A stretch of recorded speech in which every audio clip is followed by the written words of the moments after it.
இந்த வீடியோவில் நம்ம என்ன பார்க்க போறோம்னா, மகர ராசிக்காரருக்கு 2026 தமிழ் புத்தாண்டு ஏப்ரல் 14ஆம் தேதி சித்திரை முதல் நாள் பிறக்கக்கூடிய அந்த தமிழ் புத்தாண்டு அடுத்த வரக்கூடிய ஒரு வருடத்துக்கு எத்தகைய ஒரு ஆண்டாக மகர ராசிக்காரருக்கு இருக்க போகுதுங்கிறது சயின்டிபிக் வேதிக் அஸ்ட்ராலஜி முறையில் துல்லியமான முறையில் பரிகாரங்கள் அது மாதிரி மூட நம்பிக்கைக்குள்ள போகாமல் எப்படி எப்படி கிரகங்கள் எந்த மாதிரி இடத்துல சஞ்சரிச்சால் எது மாதிரி ஒரு அமைப்பு கொடுக்கும். நம்மளுடைய கர்ம பலன் ஒளி தத்துவ அடிப்படையில அறிவியல் சார்ந்த இந்திய வேத ஜோதிட அடிப்படையிலான சயின்டிபிக் வேதிக் அஸ்ட்ராலஜி முறையில நாம மகர ராசிக்கு எத்தகைய ஒரு ஆண்டு பலன்கள் என்று சொல்லப்படுகிற ஆண்டுக்கு ஒரு தரம் ரெண்டு ஆண்டுக்கு ஒரு தரம் பயிற்சி பெறக்கூடிய சனி, குரு, ராகு, கேதுங்கிற கிரகத்தின் அமைப்புகள் காரணமாக மகர ராசிக்கு எத்தகைய ஒரு தாக்கத்தை இந்த தமிழ் புத்தாண்டு 2026 ஏப்ரல் 14 2027 ஏப்ரல் 13 வரைக்கும் இருக்கக்கூடிய அந்த காலகட்டம், ஒரு ஆண்டு காலகட்டம் எத்தகைய ஒரு ஆண்டாக இருக்க போகுதுங்கிறது மகர ராசிக்கு பார்க்க போறோம். இப்ப பாருங்க, சனி 3ஆம் இடத்திலே நீடித்திருக்கிறார். 7.5 நாள் சனி மகர ராசிக்காரர்களுக்கு முடிந்து ஓரளவுக்கு பிரச்சனைகள் இருந்து மீண்டும் அடுத்து வரக்கூடிய புதிய வாழ்க்கையை நோக்கி போய் கொண்டிருக்கக்கூடிய மகர ராசிக்காரர்களுக்கு குரு ஜூன் 1ஆம் தேதி வரைக்கும் தமிழ் புத்தாண்டு பிறந்து ஒரு 1.5 மாசம் வரைக்கும் 6ஆம் இடத்திலே இருந்து ஜூன் முதல் வாரத்தில் 7ஆம் இடம் என்று சொல்லப்படுகிற கேந்திரம் உச்ச குருவாக மாறி ராசியை பார்ப்பது அருமை.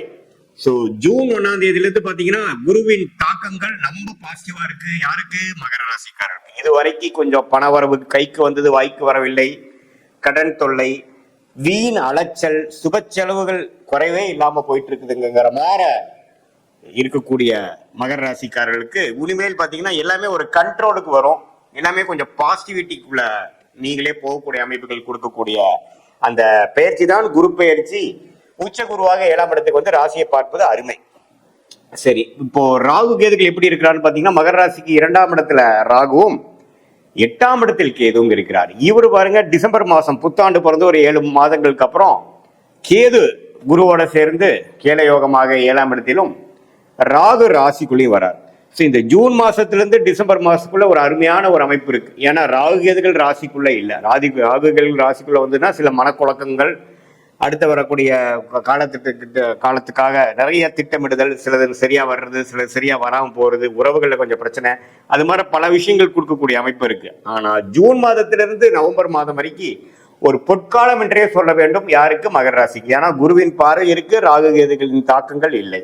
அதே சமயத்துல சனி 3ஆம் இடத்தில். இது மாதிரி ஒரு அமைப்பு மகர ராசிக்காரர்களுக்கு நீங்க இப்ப என்ன ட்ரை பண்ணிட்டு இருக்கீங்க, என்ன முயற்சி எடுத்துட்டு இருக்கீங்களோ அது ஜூன் மாசத்திலிருந்து கொஞ்சம் பாசிட்டிவா வரக்கூடிய அமைப்புகள் கட்டாயம் உண்டு.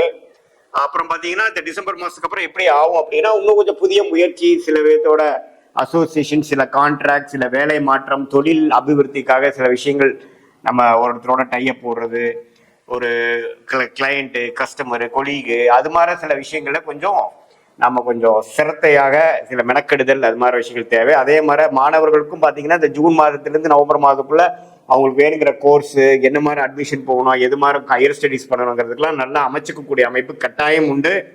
அதுக்கப்புறம் பாத்தீங்கன்னா சேர்க்கை, ஃப்ரெண்ட்ஸு, வேலை, படிப்பு, அது மாதிரி விஷயத்துல சில தொய்வுகள் வரக்கூடிய அமைப்புகள் உண்டு அப்படிங்கிறத நம்ம தெரிஞ்சுக்கணும். எப்பவுமே ராகு கேதுகள் ராசிக்குள்ள வரும்பொழுது சில குழப்பத்தை கொடுப்பார். ஆனா இந்த தரம் பாத்தீங்கன்னா குருவின் பார்வையோட வருவதனால அப்படி ஒன்றும் பெரிய பிரச்சனை இல்லை. சில பேர்த்துக்குலாம் பாருங்க பெரிய லெவல்ல ஒரு ரெகக்னிஷன் கிடைக்கிறது, ஃபேமஸ் ஆகுறதுலாம் கூட வருது. ஏன்னா ராகு கேதுகள் எப்பவுமே சுபகிரகத்தின் தாக்கத்தில் இருக்கும் பொழுது நல்ல படங்களை கொடுப்பார் அப்படிங்கிறத நம்ம தெரிஞ்சுக்கணும். ஸோ மகர ராசிக்காரர்களுக்கு எப்படி பார்த்தாலும் ஒரு அருமையான தமிழ் புத்தாண்டாக 2026 ஏப்ரல் 14ஆம் தேதியிலிருந்து வருது. அது குறிப்பா ஜூன் மாசத்திலிருந்து அதை நீ உணரக்கூடிய அமைப்பு, குருவின் பார்வை, சனி, ராகு கேதுகளோட அமைப்பு எல்லாமே உண்டு. ஸோ கிட்டத்தட்ட கோவிட், கொரோனா டைம்ல இருந்து அஸ்தமம் ஜென்ம சனியிலிருந்து மீண்டு வரக்கூடிய மகர ராசிக்காரர்கள் கோவிட்ல தான் அதிகமா அஃபெக்ட் ஆன ஒரு ராசி பாத்தீங்கன்னா மிதுன ராசியும் மகர ராசியும் தான். ஏன்னா மகர ராசிக்காரருக்கு ஜென்ம சனி, மிதுன ராசிக்காரர்களுக்கு அஸ்தம சனியாக இருந்தது. ஸோ அதுல இருந்து இப்ப எவ்வளவு தூரமா நல்லா மீண்டு வந்துட்டீங்க அப்படிங்கிறது தான் உண்மை.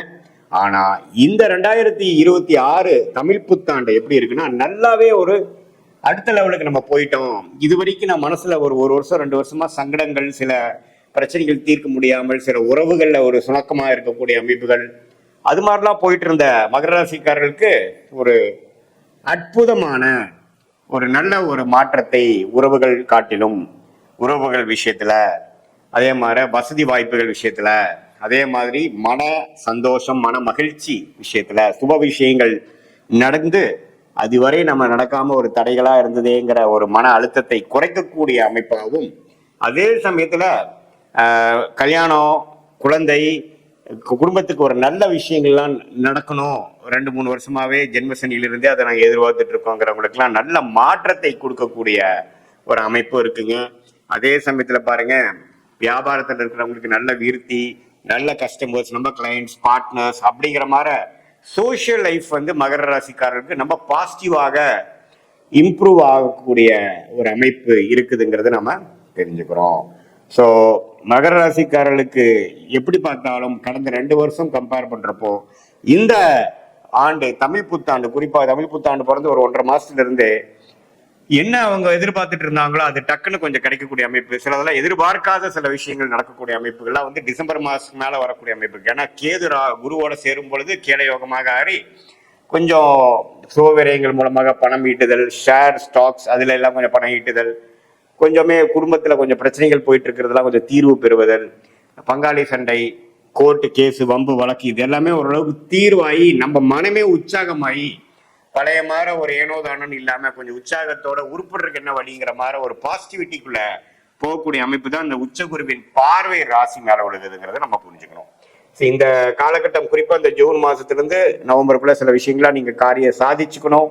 அதுவே நாளைக்கு அடுத்து வரக்கூடிய பல ஆண்டுகளுக்கு வேணுங்கிற ஒரு ஃபவுண்டேஷனான ஒரு பிளாட்ஃபார்மை நீங்க கிரியேட் பண்ணிக்கணும் அப்படிங்கிறது தான் உங்களுக்கு நான் கொடுக்கக்கூடிய ஜோதிட ஆலோசனை.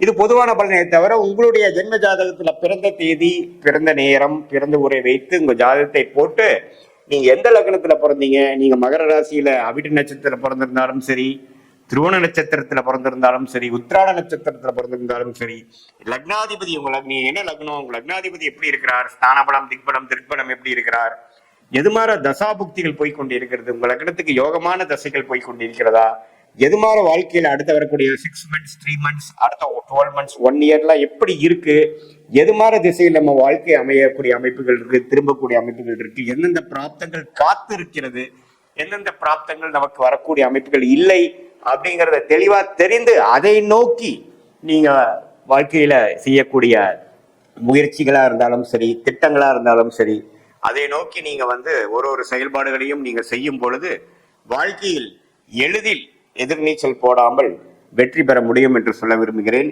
மீண்டும் மற்றொரு காணொளியில் சந்திப்போம். நன்றி, வணக்கம்.